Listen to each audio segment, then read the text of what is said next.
반갑습니다. 사랑합니다. 네, 줌과 SNS 참여한 모든 성도들 환영합니다. 반갑습니다. 오늘 주보에 보면 순서에 사순절 첫 번째 주일, 청소년 주일 이렇게 쓰여져 있죠. 사순절이 지난 수요일에 시작되었습니다. 참회의 날 또는 제수요일이라고 해서 시작되었고 사순절 기간 안에 있는 첫 번째 주일이 오늘입니다. 앞으로 오늘을 포함해서 6번 주일이 지나고 난 그 다음 주일은 부활주일입니다. 우리가 이 사순절 기간 동안 예수님을 깊이 묵상하고 따르는, 닮아가는 시간이 되기를 축원합니다. 또 하나는 청소년 주일이죠. 청소년 주일, 우리 총회가 정한 첫 번째 주일입니다. 청소년 주일 그동안 없었습니다. 오늘이 첫 번째 주일입니다. 2월 마지막 주일을 청소년 주일로 정했습니다. 다음 세대, 우리의 신앙을 이을 세대들을 위해서 관심을 가지고 사랑하여서 그들이 신앙이 회복되기를 바라는 주일이라는 것이죠.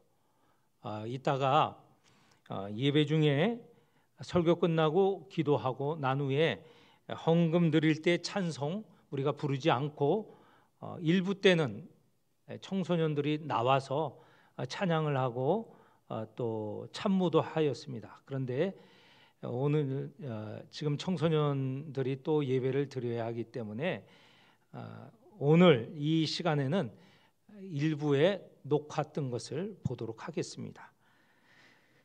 오늘 말씀 지금까지 몇 주에 걸쳐서 계속 우리가 예수의 제자된 도리, 예수를 따름에 관하여서 예수를 닮아감에 관하여서 말씀을 드렸습니다. 오늘도 그 말씀에 관련된 내용입니다. 비유가 있고요, 천국에 관한 비유가 있고, 그리고 예수님의 고향에서 예수님께서 말씀을 전하시는데 고향 사람들이 어떻게 반응하는가라는 내용이 담겨져 있는 본문입니다. 이 본문, 오늘 본문을 통하여서 우리에게 도전을 주시는 게 있어요. 우리는 가장 소중한 것을, 그것이 결론적으로 말하면 예수인데 그 예수를 선택하고 그 예수를 따르고 닮아가느냐, 아니면 그 예수를 알고도 따르지 않고 예수에게서 벗어나느냐 라는 것을 택하여야 한다는 내용의 본문입니다. 우리에게 도전을 주는 본문이시죠. 먼저 세 가지 비유가 있는데 그 가운데 한 가지 비유를 이렇게 말씀하십니다. 44절, 천국은 마치 밭에 감추인 보화와 같으니 사람이 이를 발견한 후 숨겨두고 기뻐하며 돌아가서 자기의 소유를 다 팔아 그 밭을 사느니라. 천국은 마치 밭에 감추인 보화와 같다라고 합니다. 우리 모두는 이 보화를 발견한 사람이죠. 다시 말해서 천국을 발견한 사람들이죠. 맞죠? 네. 이 보화를 예수님께서는 천국과 같다라고 말씀을 하시는데, 이 천국일 뿐만 아니라 또 하나 말씀드릴 수 있는 것은 이 보화가 예수 그리스도라 이렇게 바꾸어서 읽을 수 있습니다. 천국 복음을 전하시면서 예수님께서 우리에게 천국의 백성이 되라고 하심과 동시에 또한 당신이 천국의 주인이라고 말씀하시고, 또한 천국 그 자체, 예수님 자신이 천국이라고 말씀을 하십니다. 그러니 이 보화를 발견한다는 것은 천국을 발견한 것도 있지만 예수 그리스도를 발견한다라는 그런 의미도 갖고 있는 비유이죠. 이 비유에는 배경이 있습니다. 여러분 잘 아시는 이스라엘은 강대국 사이에서 늘 전쟁터가 됩니다. 강대국이 서로 다른 나라를 침입을 할 때 지나가는 길목이 이스라엘이라는 곳이죠. 그래서 전쟁 소문이 나면 이스라엘의 돈 많은 사람들, 부자들은 자기의 보물을 자기 땅에 숨기고 그 전쟁을 피해 도망갑니다.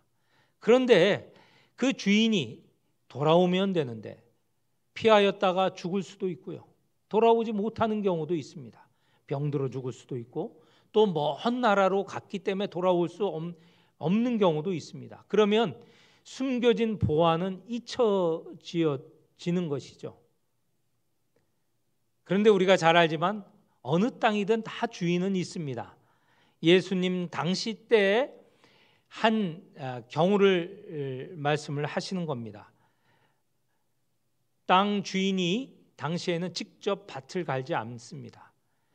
품꾼이나 소작인을 시켜서 밭을 갈게 하거든요.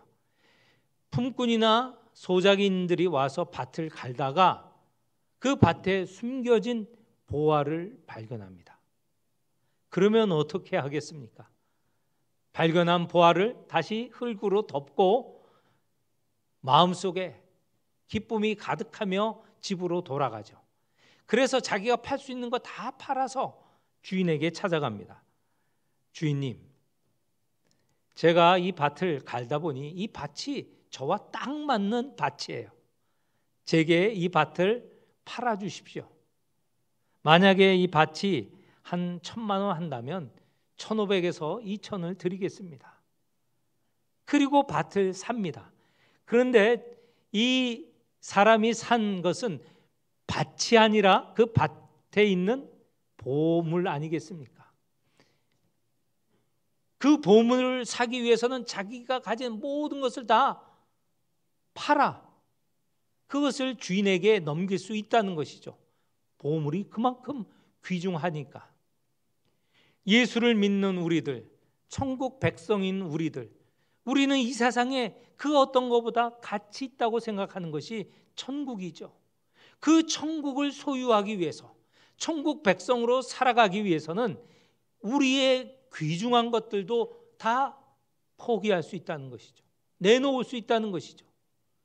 더욱이나 예수 그리스도 그분을 소유하기 위해서, 그분을 따르기 위해서, 그분을 닮아가기 위해서는 우리가 다른 그 어떤 것도 포기할 수 있다는 것입니다. 오늘의 교훈은 그런 겁니다. 이 말씀을 듣는 제자들이 그렇게 깨달았습니다. 제자들은 예수님을 선택하기 위하여서, 예수님을 통하여 선포된 하나님 나라 백성이 되기 위해서, 천국 백성이 되기 위해서 자기의 가장 소중한 것들을 포기했어요. 베드로, 안드레, 야고보, 요한, 그리고 다른 제자들, 자신의 일도 포기했죠. 자신의 부모도 포기했습니다. 자기네 가족도 포기했어요. 그리고 예수를 선택하고 예수를 따랐습니다. 그들은 바로 밭에 감추인 보화를 발견하고 그것을 소유하기 위해서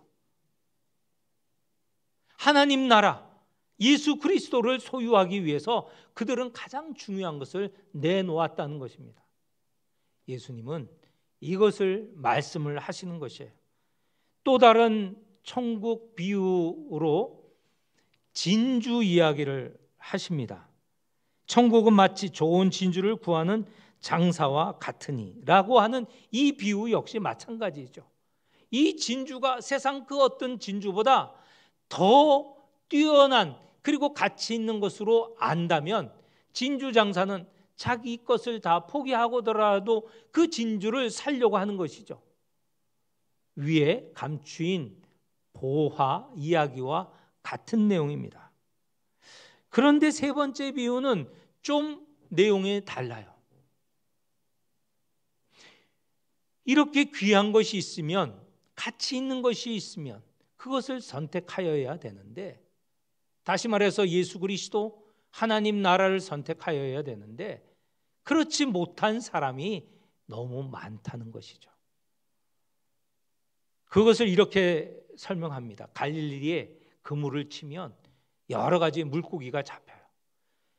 그 물고기 가운데 붕어나 잉어 같은 건 먹을 수 있죠. 그런데 예수님 당시에 그렇게 잡히더라도 뱀장어나 그런 것들은 먹을 수가 없습니다. 다시 말해서 결국은 고기를 잡은 어부가 돌아와서는 그 물고기를 갈라내는 겁니다. 먹을 수 있는 것, 먹을 수 없는 것. 먹을 수 없는 건 버리는 거죠.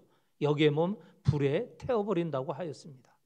이렇게 귀중한 것을 얻을 수 있는 기회를 주셨는데 귀중한 것을 선택하지 못하고 어리석게도 그 귀중한 것을 선택하지 못한 경우 어떻게 되느냐? 마지막 날, 지금은 아니고 마지막 날 이렇게 구원과 심판으로 갈라지게 된다는 것이죠.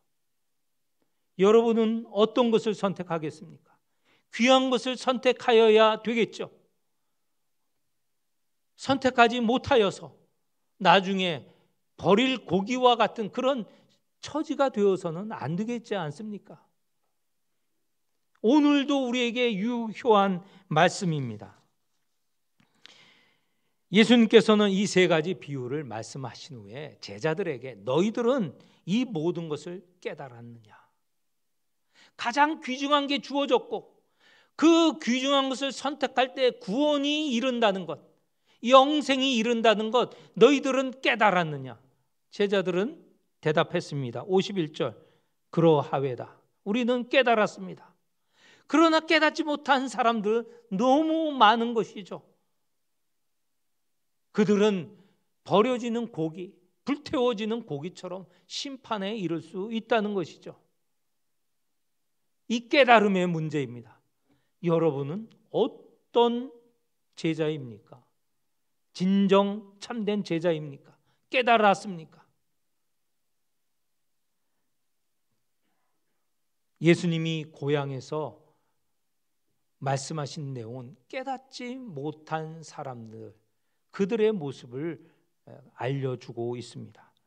이런 비유의 말씀을 하신 후에 예수님께서 고향 나사렛으로 가셨습니다. 나사렛은요, 지금은 큰 도시입니다. 그러나 과거 예수님 당시에는 작은 마을이에요. 우리로 말하면 면 밑에 리가 있잖아요. 리에도 여러 마을이 있는데 그 중에 한 마을로 보면 됩니다. 나사렛 동네에 가셔서 회당에서 말씀을 전하시는데 회당에 참여한 이들은 다 동네 사람이에요. 오늘도 우리 리 밑에 우리 고향 마을에 가면 그 마을 사람들 친척이나 뭐 가족들 아닙니까? 성씨가 다르다 하더라도 오랫동안 같이 있었기 때문에 나를 잘 알고 나도 그를 잘 아는 관계입니다. 나사렛 회당에서 만난 사람들이 다 그렇습니다.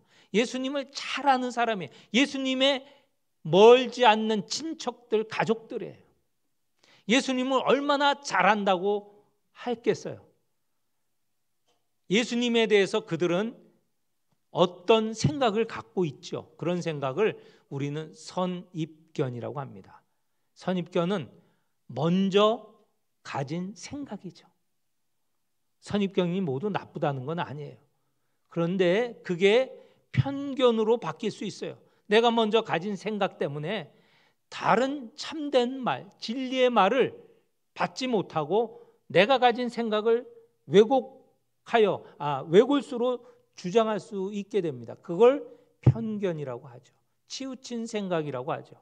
그런데 오늘 이 나사렛 마을에서 예수님께서 가르치실 때 그 가르침이 얼마나 놀라웠냐면 이 동네 사람들이, 마을 사람들이 이렇게 얘기를 했어요. 이 지혜와 이런 능력이 어디서 났느냐? 지금 이 회당에서 마을 사람들이 이 예수님의 가르침을 들어보니 정말 지혜로운 거예요. 그리고 그 말에 능력이 있는 거예요. 그러면 어떻게 해야 되겠습니까? 이 말을 하는, 이 예수가 진정 어떠한 분인가 알아야 되겠죠. 믿어야 되겠죠. 지금까지 이 말씀에 이르기까지 성경 말씀을 보면 예수님께서 놀라운 말씀을 하셨을 때, 그리고 예수님께서 기적과 이적을 베풀어 주셨을 때, 예수께서 귀신을 내어 쫓을 때, 예수님께서 자연을 잠잠케 하셨을 때 사람들이 놀라고, 그리고 예수를 믿는 자가 있었습니다. 예수를 따른 자가 있었어요. 그런데 오늘 이 본문에 보면 예수님의 동네 사람들은 내가 이 사람을 아는데, 이 예수를 아는데, 이가 행하는 지혜와 능력이 방금 듣고 보았는데 그것은 보이지 않고 그들이 가졌던 선입견이 불쑥 나오는 거예요. 그 표현이 성경 55절 56절에 나옵니다. 여기에 보면 제가 크게 강조할 단어가 있는데 그라는 거예요. 그 한번 잘 들어보세요. 55절. 이는 그 목수의 아들이 아니냐. 그 어머니는 마리아, 그 형제들은 야고보, 요셉, 시몬, 유다라 하지 않느냐. 그 누이들은 다 우리와 함께 있지 아니하냐. 여기에 원어에 보면 그가 강조되어 있어요. 이거 필요 없는 거예요. 목수의 아들이고 마리아의 아들이고 그 형제의 아들이고 형제들이고 자매들의 오빠다, 이렇게 얘기할 수 있는데 그가 계속 강조되어 있어요. 동네 사람들이 우리는 그를 잘 알고 있기 때문에 그가 말하고 행한 것 안 보이고 안 들리고 자기들이 가졌던 그 생각의 예수, 자기가 편견으로 가졌던 그 예수를 우리가 잘 안다는 거예요. 안 받겠다는 거예요. 그 말씀을 안 듣고 그 능력을 인정하지 않겠다는 거예요. 그래서 이어지는 본문에 예수를 배척한지라. 이 배척한다는 말은 여러분 우리 영어 잘하는 영어 가운데 스캔들이라고 하잖아요. 스캔들에 걸리면 그 일은 다 꽝이에요. 다 아무것도 안 되는 거예요. 다 망가지는 거예요. 이 스캔들이라는 말이 헬라어로 스캔달론이라는 말에서 나온 단어인데, 이 배척한지라라고 하는 말이 스캔달론, 그 말에서 나왔어요. 예수가 하는 모든 일은 스캔들이에요. 받아들일 수 없다는 거예요. 마태복음 이곳저곳에 이 스캔들이라는 말이 여러 군데 쓰여져 있습니다. 세례 요한을 아시죠? 요한의 목적은 예수를 증거하는 분이에요. 내 뒤에 오시는 분, 그분은 너무 커서 내가 어찌 감당할 수 없는 분이다, 이렇게 증거했던 요한이 세월이 흐르면서 예수님에 대해서 그 믿음이 흔들렸어요.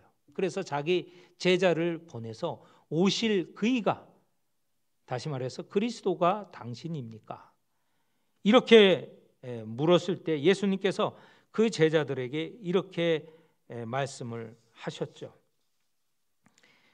누구든지 나로 말미암아 실족하지 아니하는 자는 복이 있도다. 여기 실족한다는 말이 여기 배척한다는 말과 똑같아요. 나로 인하여서 내 말과 내 행한 일들, 그걸로 너희들이 넘어지지 말라는 거예요. 너희들이 깨닫고 받아들이라는 것입니다. 이뿐이 아니에요. 이 마태복음 뒷부분에는 이런 말씀이 있습니다. 여러분, 베드로가 예수님을 부인하던 그런 본문 아시죠? 거기에 베드로는 자랑스럽게 분명하게 얘기합니다. 자기들은 예수님을 버리지 않을 것이다. 그런데 예수님께서 그렇게 말한 베드로에게 이렇게 말씀하세요. 오늘 밤에 너희가 다 나를 버리리라. 이 버린다는 말도 똑같아요. 스캔달론이에요.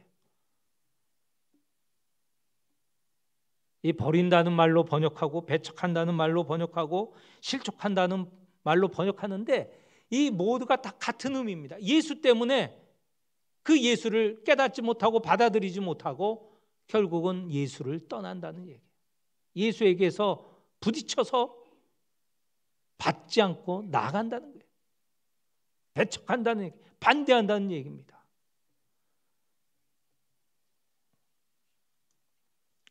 오늘 이 말씀을 통하여서 우리에게 예수님께서 도전하십니다. 내가 너희에게 감추인 보물을 보여준다. 값진 진주를 보여준다. 그것은 하나님 나라이고 그것은 바로 나다. 이 말에 제자들은 깨달았습니다. 우리는 주님을 선택했습니다. 우리는 주님을 따릅니다. 목숨을 내놓고까지 가겠습니다. 그런데 예수님 고향 사람들, 예수님을 잘 안다고 하는 사람들 실패했어요. 넘어졌어요. 스캔들이 일어난 거죠. 우리는 예수님을 만나서 어떤 선택을 하고 있는가? 과연 예수님을 다른 소유를 다 팔아서 예수님을 선택하려고 하는가? 예수님을 따르려고 하는가? 아니면 그 예수님 앞에서 자빠지는가? 떠나는가? 우리에게 묻고 계십니다. 제 자신을 보면요, 간혹 선택을 잘하는 경우가 있어요. 제가 몇 번 설교 시간에 말씀드렸지만 제가 서울에서는 별명이 단과반이었어요. 단순 과격하게 결정한다고 해서 단과반이라는 이야기를 다 저를 아는 사람은 그렇게 여기고 있어요. 그렇다고 제가 늘 값진 보물을 차지하느냐? 일상적으로 보면 실패의 연속입니다. 우리의 삶이 그런지는 모르겠어요. 알면서도 이게 가장 소중한 것이다. 이것이 구원에 이르게 하는 것이고 이것이 영생을 주는 것이고 이것이야말로 진정 행복, 복을 주는 것이다. 알면서도 순간순간 자빠지는 경우가 있어요. 그렇죠. 예수님께서 오늘 이 본문을 통하여서 너희들이 명백히 아는 대로 이 보물, 이 진주, 나 자신을 따르라 요구하십니다. 이 시간 예수님을 따르고자 가장 값진 보물이신 진주이신 예수님을 선택하고자 결단하고 따르고자 하는 이 시간이 되시기를 축원합니다. 기도하겠습니다. 하나님 아버지, 이 시간 보화이시며 보물이시고 진주이신 예수 그리스도를 선택하게 하여 주옵소서. 그리하여 하나님 나라 백성으로 행복하게 구원을 얻으며 그리고 영생한 가운데 살아가게 하여 주옵소서. 다른 것에 유혹되지 않게 하여 주시고 다른 것으로 인하여 주저하고 좌절하지 않게 하여 주옵소서. 예수님의 이름으로 기도하옵나이다. 아멘.